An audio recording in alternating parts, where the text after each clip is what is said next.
Programming your 2011-2015 Ford Edge key fob is straightforward.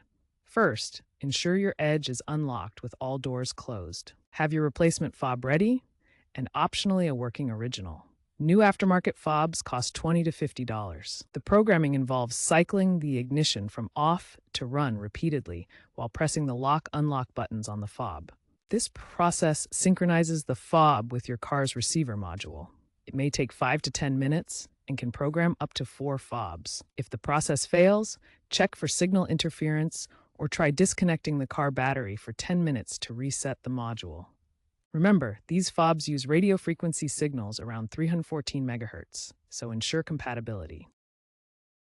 If pairing fails, ensure you're using a genuine or OEM equivalent fob, as counterfeit fobs often won't work. The fobs use rolling codes for security, so unauthorized duplication isn't typically a concern. However, incorrect programming attempts can drain the car battery or trigger anti-theft mode. If issues persist, an OBD2 scanner can help diagnose problems. If your fob got wet, attempting DIY repair can damage your BCM. Professional help is recommended. While newer Ford models utilize smartphone-based keys, physical fobs are still reliable for 2011 to 2015 Edges.